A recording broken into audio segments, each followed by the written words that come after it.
The Queen is Dead. By Meep the Changeling. Chapter 17. The Night Jewel. David, 27th of Megan 15 EOH, late afternoon. My kingdom for a travel agent. I groaned, setting down the cart handles yet again, feet aching from a day of tramping up and down the rickety plank docks. You have a kingdom? Jade asked in a surprised tone. No, I sighed. If only ponies got my references. Jade made a confused sound from atop the cart, then, why? It's a literature quotation. Paraphrase. Shut up, my feet hurt. I retorted. Equus days are not like Earth days. They are way longer. I checked. Back when my watch still worked, I noticed a full day-night cycle was about 9 hours longer than Earth's. That might not seem like much, but it meant that morning, noon, evening, and night were about a movie's runtime longer than what I was used to.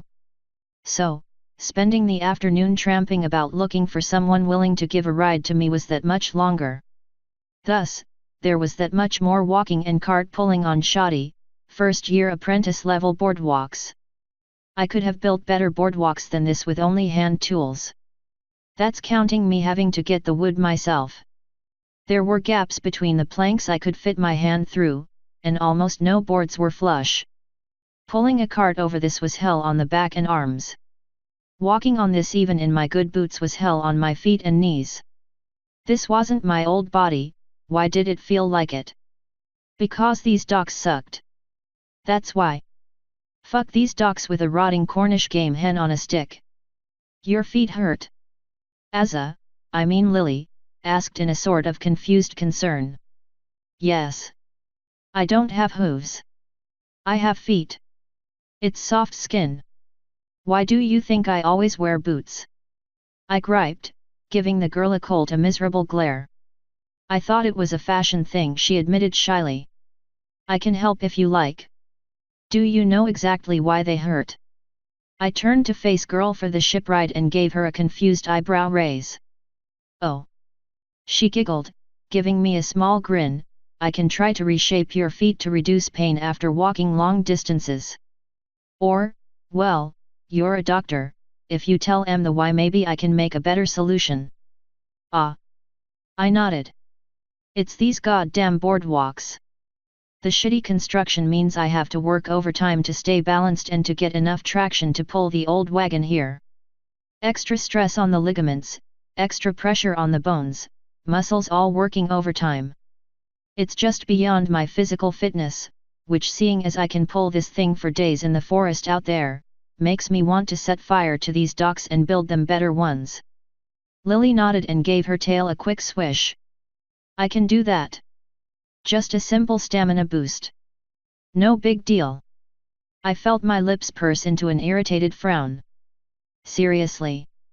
She nodded. This whole time, with the daily running, the constant threat of Griffin soldiers, and the Black Bug Hawks air raids, and you're only just now telling me you can just improve my overall stamina? I demanded angrily. Lily frowned and shyly kicked a hoof against the dock's crappy planking. Well, yeah. Wizardry isn't sorcery. I need to know how you work before I can do anything.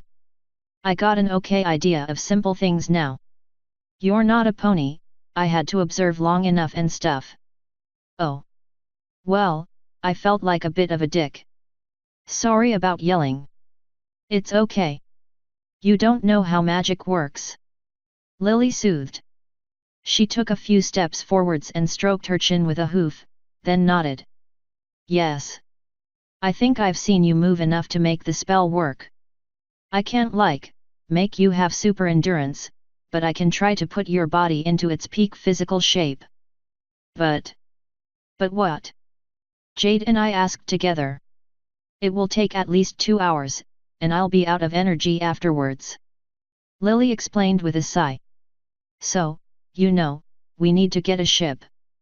Well, it's not like we've found a ship so far. Jade sighed. I joined her with a sigh of my own and sat down.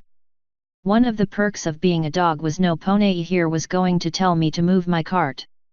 The racist dicks could stand something of a boardwalk bottleneck for a few minutes. It wasn't that busy in the port anymore anyways.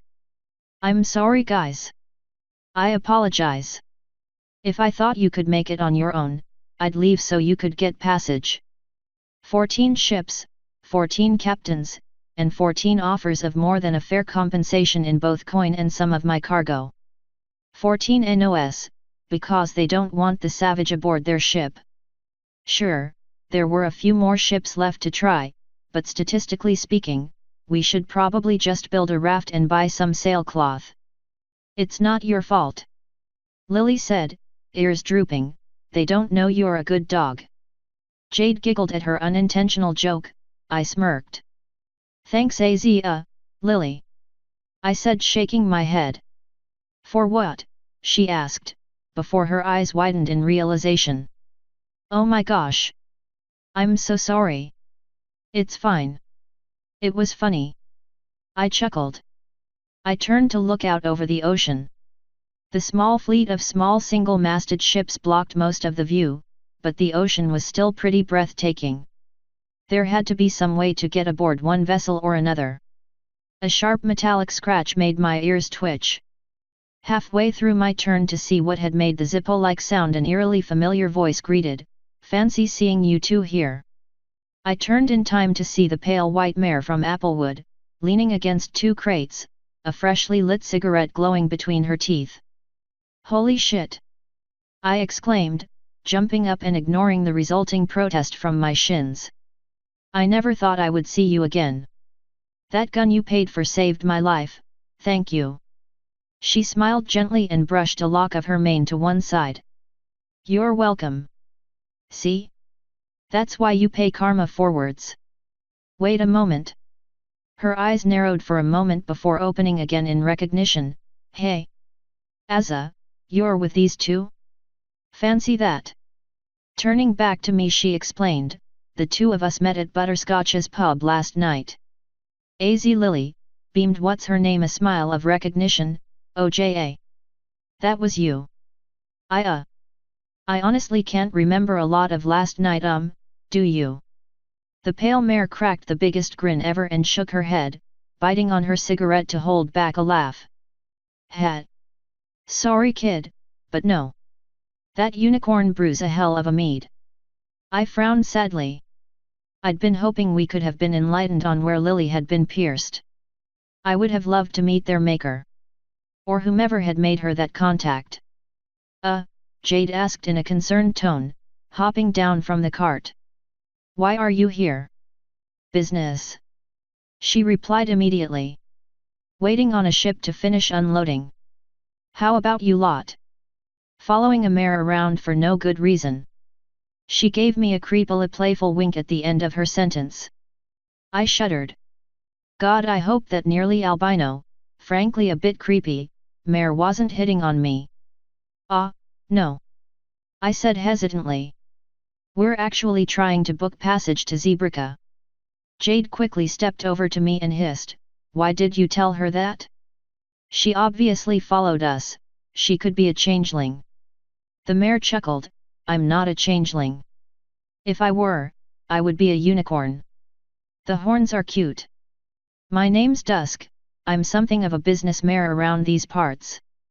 I can see why you would think I was following you, but I assure you I was only in Applewood for a brief.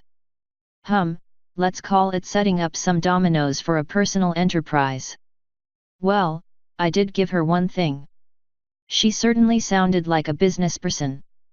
Jade narrowed her eyes and stepped back a little. I still don't trust you.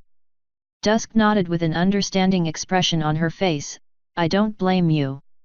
I heard some changelings got squicked last night. Swarm types, right? I'm guessing you were involved. It made sense that rumors would have filled the city fairly quickly. I imagined that a public brawl against a roving warband didn't happen here much. Yet. I said simply, hence, the boat trip.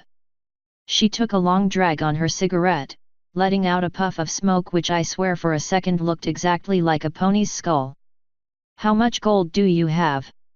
She asked. Excuse me? Lily asked abruptly. I have a few ships in the harbor I might be able to get you on. But it will cost you. What can you pay? Dusk asked, standing up properly. Why are you helping us again? I asked suspiciously. She rolled her eyes. If the Demon Queen wants you, she will come for you, and then the whole bloody city will be a literal bloody city.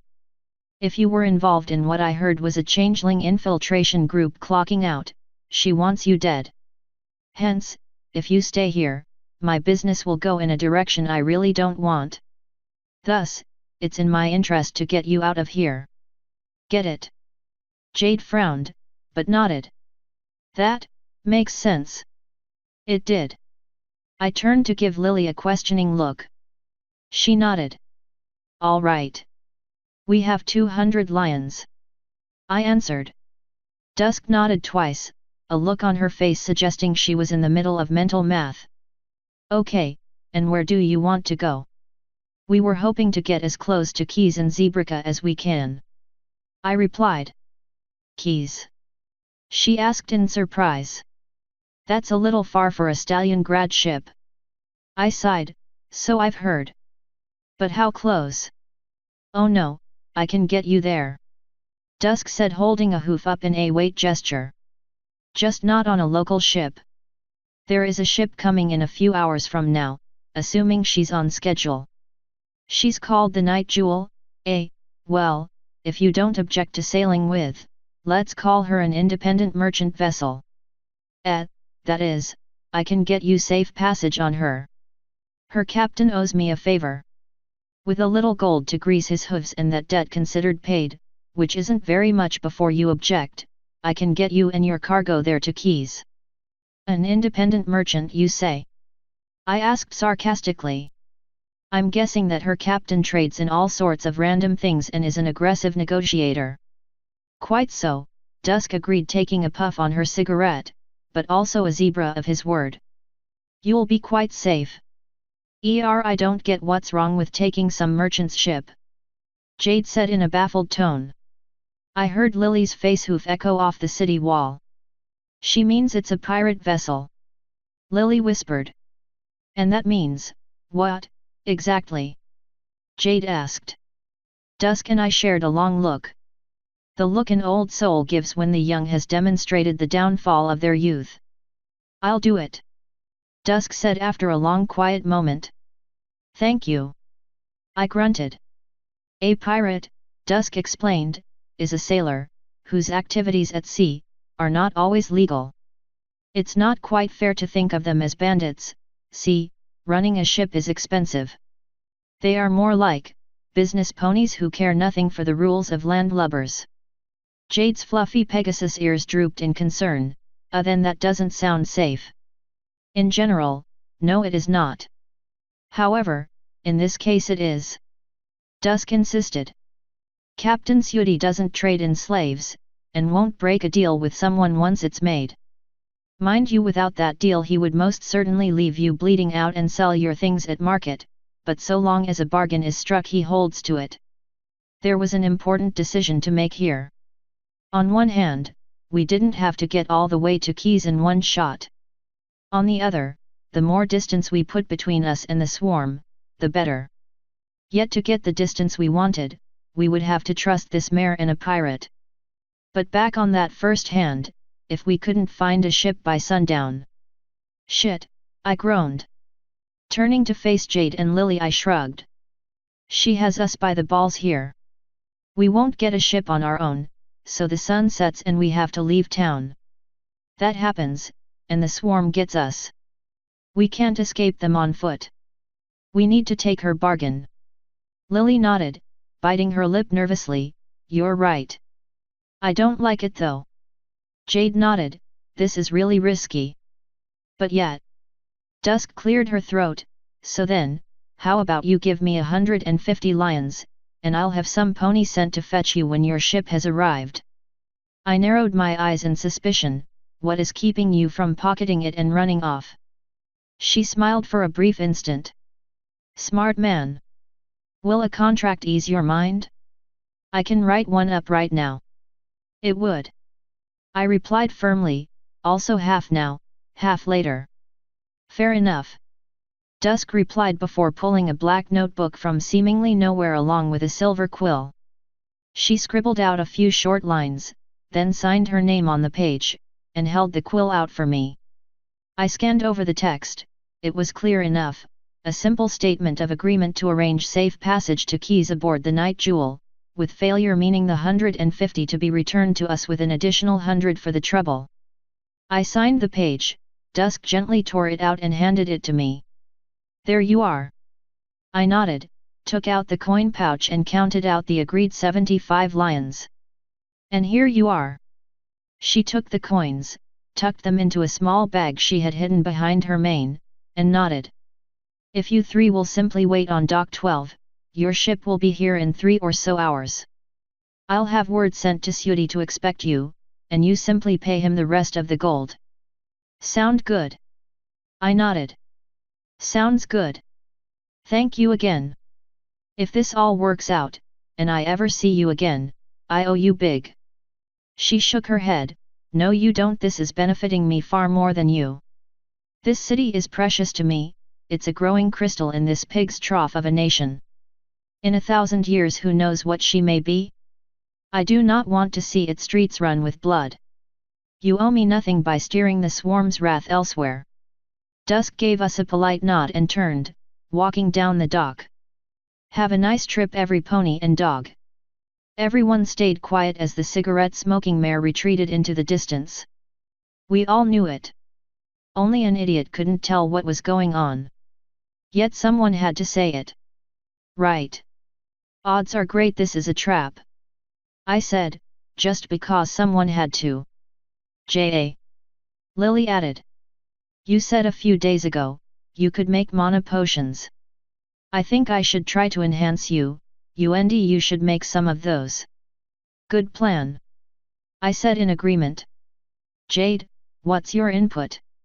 Jade stroked her chin with a hoof and thought, well, if it's not a trap, we should try to help the crew. I might not know much about pirates, but if we can get them to see us as useful and not just cargo, that might help. Also a good plan. I agreed. How about if it is a trap? She paused for a few seconds, her face twisting thoughtfully. Have Lily seduce them while we run. Hey! Lily objected angrily, spinning to give Jade an angry glare fast enough to make her dress billow. Sorry. I had nothing. Jade admitted with a blush. I shook my head slowly, right. So, walk me through this magic while we walk. J.A., good idea. Lily said starting to trot down the docks. She explained as we moved. It was hard for me to understand most of it, which makes sense. I only had the 2 spells I knew. It was a lot like talking to a fighter pilot about flying after just barely learning how to keep a plane sturdy. From what I could tell, the biomancy was one of the most simple ones out there.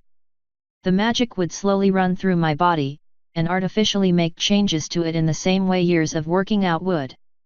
Apparently it was mostly used in Germany to help ponies who were suffering from degenerative diseases, but back in the war had been a soldier's tool. The actual changes being done via the magic were simple, crude even, but medically sound. 1/8 of the mana used worked to stimulate the muscles, tendons, and ligaments, the rest was absorbed by the body to fuel the development. By the time the spell was complete, my body would either be as additional fit as the available magic could make it, as fit as I could naturally be, or at the worst, incredibly sore in the manner of having just finished the most intense workout ever. Despite the risk of being too sore to move and thus, useless in the event of an ambush, I told Azza to go ahead. This body was amazing, and after years of travel it was in pretty good shape. There is always room to be better though, and I would rather know I can take whatever lies ahead and stay standing, than wonder if something may have prevented my fall in the moments left before death. What Lily failed to tell me is that the actual spell would hurt while she cast it. The whole 2 hours felt like someone was scraping their fingernails down every inch of my skin at the same time. It wasn't agony, but it did hurt, enough to make my attempts at alchemy nearly useless. In the end I had to simply settle on making a ton of ginseng tea and hope that would work for our resident wizardess to refuel her own stamina. Before we had a chance to find out, the Night Jewel sailed into port. There was no mistaking the Night Jewel for any other ship. Dusk had said it could get us to Keys, meaning it wasn't one of the local Roman trireme-like ships we had been sitting near all day. The ship that sailed in just as the sun began to dip down in the sky had no right to be called a ship. It was a goddamn floating palace. I hadn't seen anything like this outside archaeologists' drawings. The Night Jewel was at least 300 yards long, and 70 yards wide. It was shaped like a huge rectangular prism with rounded corners, and had at least 100 oars on each side, along with 2 towering masts sporting square sails dyed a brilliant red. The ship itself was also painted red, and highlighted with dark stained wood fittings. Stacked atop that already impressive structure was a literal palace. The stern of the ship had a 3-story Arabic-looking palace built atop it, with a goddamn garden out front including what looked like a small grove of fruit trees. The deck in front of that was filled with cargo, crates, and barrels stacked up modern container ship style. The ship must have been carrying at least 800 tons of cargo on that section of deck alone. With how tall it was, there could be twice that below decks. Even with the banks of oars. 6 other ships had to actually set sail and head out to the port's bay as the Night Jewel came in. The damn thing was so large it literally wouldn't have fit in the dock if those ships had stayed moored to the adjacent dock. I was completely speechless. The sight of this ship, which was only appropriate for Emperor fucking Caligula, a literal floating palace of ruby red, gold, and dark oak, was so completely mind-breaking as to make me forget to speak in Equish as I exclaimed, "What in the flying fuck?" It took me a full 15 seconds to realize that Jade and Lily had echoed something similar to my own surprise expletive. What the fuck is a ship of that size even doing sailing into this port? I demanded, jaw still hanging in awe. She's delivering a year of basic foodstuffs. Please clear the docks, we will be unloading for several hours. A voice said as a large group of dock workers trotted past towards the end of the dock. So? Jade said, stopping mid-sentence. I totally understood her inability to say a goddamn thing. Faust Moni! Lily exclaimed in awe. I think we are safe. Why? I asked curiously, not taking my eyes off the ship as its oars pulled up from the water and retracted into the sides as she drifted for the dock. With how much that ship costs to keep working. Selling us into slavery isn't a drop in the bucket of the money they have, she added. I opened my mouth to object, saying that they probably needed every single penny, but then the Night Jewel slid alongside the dock passing in front of my face. The little gold-colored decorations and embellishments were not as I had assumed painted or gold leaf. They were plates of actual gold riveted to the damn hull. Maybe Girlipone had a fucking point. A sharp whistle made my head snap back, looking up the 2 stories of ship hull to the deck, where a large zebra with piercing green eyes was leaning over the side. Are you 3 the passengers? Her finality asked the good captain to take aboard. How the hell is 150 lions even enough for passage on this? I asked, my mind still trying to process everything. The zebra laughed and shook his head. I will have a crew bring you and your wagon aboard shortly. As for your question, Lady Dusk's services are more than equivalent to your fare in the good captain's eyes. Oh, okay. I said, ears drooping. When you come aboard, I will take you to meet the captain. He is eager to meet the Lady Dusk's friends. The zebra called before vanishing over the railing. After 3 long moments of processing exactly what had been said, I turned to Lily and Jade. Right. So. First chance we get we find out exactly who the fuck Dusk is and what exactly she deals in, because either she runs this country or the entirety of the underground in this country and likely beyond. Yep. Jade agreed meekly. It's even bigger up close, Lily murmured in awe. Yes. It is. I agreed, taking a few steps back to admire the Night Jewel. Who the hell would have thought we would be leaving in this sort of style? I sure hadn't. At the moment all I knew was that I didn't care if this was a trap anymore. I had to see the inside of this ship. Simply watching it sail into port had added that to my bucket list.